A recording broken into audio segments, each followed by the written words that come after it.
क्या हो अगर मैं तुम्हें बताऊं कि इंसानी तारीख की अगली सबसे बड़ी तब्दीली जमीन पर नहीं होगी, ना स्पेस में, ना सियासत में, बल्कि एक ऐसी दुनिया के अंदर होगी जिसे तुम फिजिकली छू भी नहीं सकते। एक ऐसी दुनिया जहां लोग काम करेंगे, शॉपिंग करेंगे, पढ़ेंगे, बिजनेस बनाएंगे, कॉन्सर्ट्स अटेंड करेंगे, मोहब्बत में पड़ेंगे, दुश्मनियां बनाएंगे, मशहूर होंगे और हत्ता कि जमीन भी खरीदेंगे बिना अपना कमरा छोड़े। ये साइंस फिक्शन लगता है, लेकिन अजीब बात ये है, ये सब पहले ही शुरू हो चुका है। इस वक्त दुनिया के किसी कोने में कोई अपने अवतार के लिए डिजिटल स्नीकर्स खरीद रहा है, कोई वर्चुअल बिजनेस मीटिंग अटेंड कर रहा है, कोई फेक प्रॉपर्टी के लिए रियल पैसे दे रहा है, कोई एक ऐसी दुनिया के अंदर फुल टाइम इनकम कमा रहा है जो फिजिकली एग्जिस्ट ही नहीं करती। और अगर ये तुम्हें पागलपन लग रहा है तो ये याद रखो, एक वक्त ऐसा भी था जब लोग YouTube से पैसा कमाने के आइडिया पर हंसते थे, या ऐप से खाना ऑर्डर करने पर, या ऑनलाइन अपना सोलमेट मिलने पर। फ्यूचर हमेशा फेक लगता है जब तक वो नॉर्मल ना बन जाए, और अगला नॉर्मल शायद किसी चीज का नाम हो मेटावर्स। लेकिन असल में ये है क्या? एक ट्रेंड, एक स्कैम, एक गेमिंग फैंटेसी, बिलियनर्स का ऑब्सेशन, या रियलिटी का नेक्स्ट वर्जन?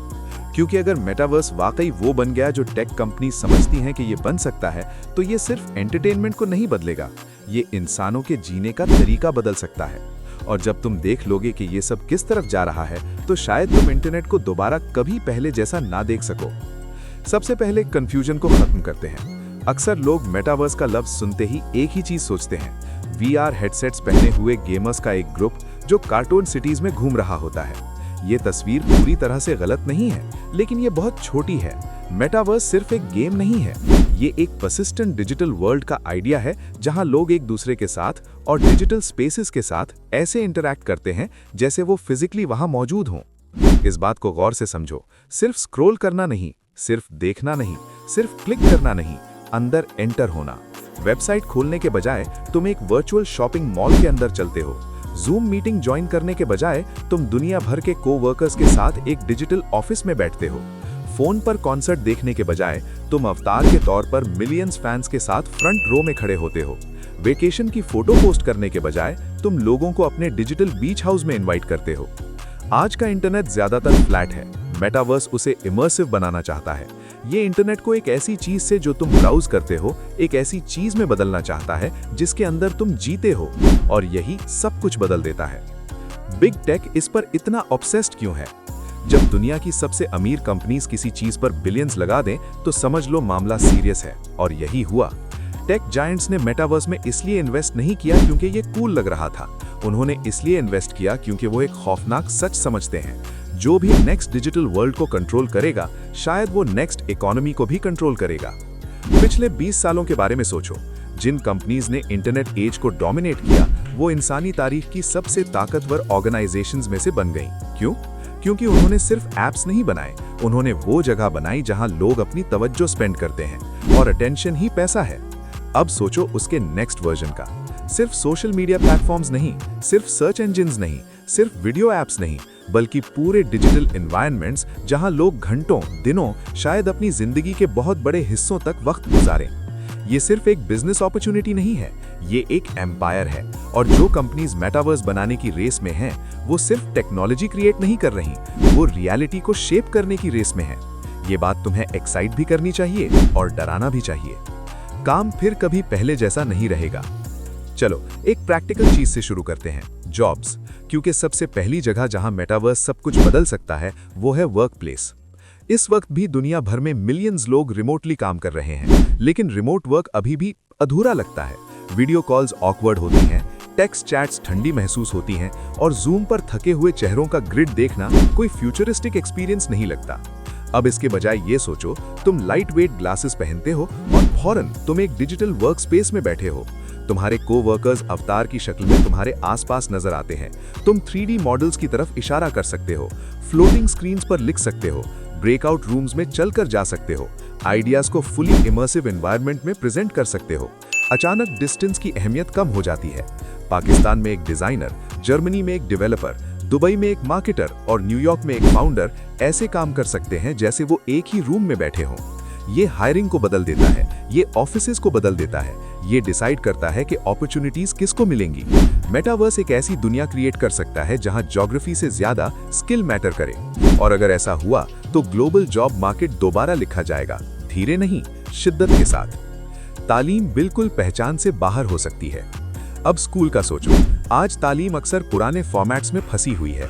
चैप्टर पढ़ो, नोट्स याद करो, लेक्चर देखो, टेस्ट दो, फिर बाद में ज्यादातर सब भूल जाओ। अब इसके बजाय ये सोचो, तुम हिस्ट्री सीखना एंशिएंट रोम के अंदर चलकर सीख रहे हो, बायोलॉजी पढ़ना अपने आप को छोटा करके ह्यूमन ब्लड स्ट्रीम के अंदर सफर करते हुए, इंजीनियरिंग स्टूडेंट्स वर्चुअल लैब्स में मशीन्स बना रहे हैं और टेस्ट कर रहे हैं बिना $1 मिलियन इक्विपमेंट की जरूरत के। Language learners fully simulated countries में प्रैक्टिस कर रहे हैं। रिमोट एरियाज के गरीब स्टूडेंट्स वर्ल्ड क्लास क्लासरूम्स तक घर बैठे एक्सेस हासिल कर रहे हैं। यही मेटावर्स एंटरटेनमेंट से बहुत बड़ी चीज बन जाता है, क्योंकि जब लर्निंग इमर्सिव बन जाती है तो वो इमोशनल बन जाती है, और जब कोई चीज इमोशनल बन जाती है तो लोग उसे याद रखते हैं। फ्यूचर का क्लासरूम शायद क्लासरूम ही ना हो, शायद वो पूरी दुनिया हो। और अगर एजुकेशन ज्यादा इमर्सिव, ज्यादा एक्सेसिबल और ज्यादा इंटरैक्टिव हो गई तो पूरी नस्लें पहले से कहीं ज्यादा तेजी से सीख सकती हैं। ये छोटी तब्दीली नहीं है, ये सिविलाइजेशन लेवल चेंज है। लेकिन यहाँ एक अंधेरा मोड़ है जिसके बारे में कोई बात नहीं करता। अब रुक जाओ, क्योंकि यही कहानी खतरनाक होती है। क्या हो अगर मेटावर्स जिंदगी को सिर्फ बेहतर ना बनाए? क्या हो अगर वो जिंदगी से ज्यादा अट्रैक्टिव बन जाए? क्योंकि असल सवाल यही है, और यही वो सवाल है जो लगभग कोई पूछना नहीं चाहता। अगर लोग अपना परफेक्ट वर्जन बना सकें, खूबसूरत डिजिटल स्पेसेस में जी सकें, घर बैठे पैसा कमा सकें, एआई कंपेनियंस के साथ तन्हाई से बच सकें और ऐसी दुनियाएं डिजाइन कर सकें जहां सब कुछ उनके कंट्रोल में हो, तो फिर messy, painful, frustrating real world का क्या होगा? क्या होगा जब डिजिटल लाइफ फिजिकल लाइफ से बेहतर महसूस होने लगे? ये अब साइंस फिक्शन नहीं रहा, ये एक साइकोलॉजिकल क्राइसिस है जो बस होने का इंतजार कर रहा है। और जिस लम्हे मेटावर्स इमोशनली एडिक्टिव बन गया, इंसानी रवैया हमेशा के लिए बदल सकता है। शॉपिंग स्क्रॉल नहीं, एक्सपीरियंस बन जाएगी। आज की ऑनलाइन शॉपिंग का सोचो। आप स्क्रॉल करते हो, कंपेयर करते हो, क्लिक करते हो और उम्मीद करते हो कि प्रोडक्ट तस्वीर जैसा ही निकले। अब ये सोचो, तुम एक वर्चुअल मॉल में एंटर करते हो, तुम अपने डिजिटल बॉडी पर कपड़े ट्राई करते हो, तुम ब्रांडेड स्टोर्स के अंदर चलते हो, तुम अपने कमरे के 3D वर्जन में फर्नीचर टेस्ट करते हो, तुम प्रोडक्ट लॉन्चेस को लाइव इवेंट्स की तरह अटेंड करते हो। शॉपिंग वेबसाइट ब्राउज करने जैसी महसूस नहीं होती, वो एक डेस्टिनेशन बन जाती है।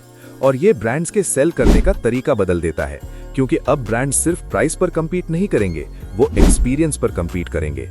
जो कंपनीज मेटावर्स में जीतेंगी, उनके पास सिर्फ बेहतर प्रोडक्ट्स नहीं होंगे, वो बेहतर वर्ल्ड्स बनाएंगी।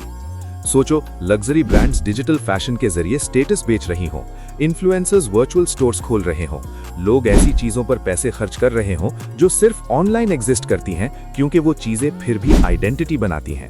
और हाँ, लोग इस पर बिलियन जरूर खर्च करेंगे। एंटरटेनमेंट म्यूटेट होने वाली है। ये शायद सबसे ऑब्वियस शिफ्ट है। मेटावर्स में एंटरटेनमेंट सिर्फ देखा नहीं जाएगा, उसके अंदर एंटर किया जाएगा।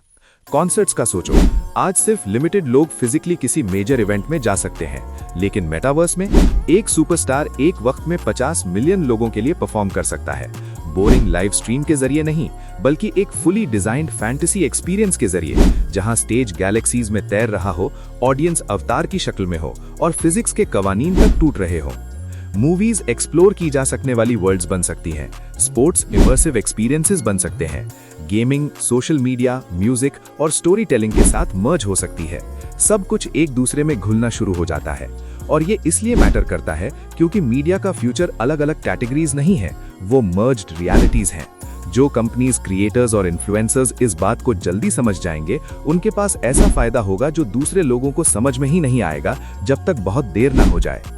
डिजिटल रियल एस्टेट बेवकूफी लग सकती है जब तक वो ना लगे। चलो, सबसे अजीब हिस्सों में से एक की बात करते हैं, वर्चुअल लैंड। हाँ, लोग पहले ही डिजिटल प्रॉपर्टी खरीद रहे हैं, और हाँ, ये पागलपन लगता है। कोई फेक लैंड के लिए रियल पैसे क्यों देगा? क्योंकि वैल्यू कभी सिर्फ रियल होने से नहीं आती। वैल्यू आती है scarcity plus attention plus utility से। टाइम स्क्वायर में एक बिलबोर्ड वैल्यूबल इसलिए होता है क्योंकि लोग उसे देखते हैं। एक प्रीमियम वेबसाइट डोमेन वैल्यूबल होता है क्योंकि ट्रैफिक उसके थ्रू फ्लो करता है। किसी मशहूर डिजिटल वर्ल्ड में प्राइम लोकेशन भी बिल्कुल ऐसे ही काम कर सकती है। अगर मिलियंस यूजर्स एक वर्चुअल सिटी में जमा हो, तो वहां प्रॉपर्टी ओन करना डिजिटल वर्जन हो सकता है कमर्शियल स्पेस ओन करने का। क्या इसका कुछ हिस्सा हाइप होगा? बिल्कुल। क्या इसका कुछ कोलैप्स करेगा? जरूर, लेकिन पूरे कॉन्सेप्ट को सिर्फ इसलिए डिसमिस कर देना कि ये अजीब लगता है, एक गलती होगी, क्योंकि लगभग हर मेजर डिजिटल शिफ्ट अपनी अर्ली फॉर्म में स्टूपिड लगता था, जब तक वो स्टूपिड ना रहा। आइडेंटिटी पहले से ज्यादा फ्लूइड हो जाएगी। यहाँ चीजें और गहरी हो जाती हैं। मेटावर्स में लोग सिर्फ लॉगिन नहीं करेंगे, वो आइडेंटिटी परफॉर्म करेंगे। तुम्हारा अवतार तुम्हारी स्टेटस, तुम्हारी पसंद, तुम्हारी पर्सनैलिटी या हत्ता कि तुम्हारी एम्बिशन का एक्सटेंशन बन सकता है। कुछ लोग अपने आइडियलाइज्ड वर्जन्स की तरह नजर आएंगे, दूसरे लोग बिल्कुल कुछ और बन जाएंगे। मुख्तलिफ उम्र, मुख्तलिफ स्टाइल, मुख्तलिफ आवाज, मुख्तलिफ दुनिया। ये आजादी क्रिएट करता है, लेकिन ये टेंशन भी क्रिएट करता है, क्योंकि अगर लोग अपने आप को बेशुमार मर्तबा दोबारा बना सकें तो ऑथेंटिसिटी का क्या होगा, ट्रस्ट का क्या होगा, रिलेशनशिप्स का क्या होगा? क्या लोग अवतार से मोहब्बत कर बैठेंगे? क्या दोस्ती डिजिटल तौर पर फिजिकल से ज्यादा मजबूत हो जाएगी? क्या सोशल स्टेटस वर्चुअल एसेट्स और अपीयरेंस से जुड़ जाएगा? मेटावर्स शायद सिर्फ